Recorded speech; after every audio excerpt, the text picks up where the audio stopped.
بسم الله الرحمن الرحيم ثم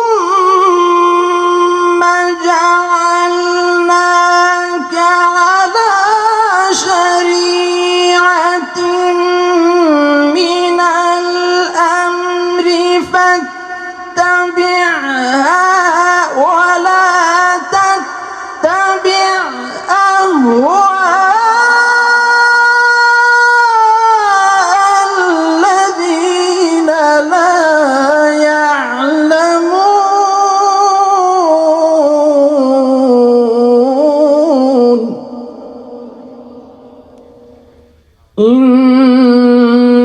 إنهم لن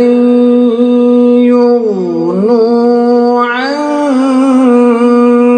من الله شيئا وإن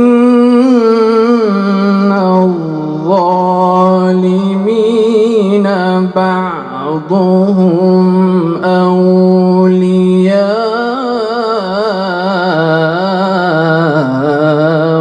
بعض والله ولي المتقين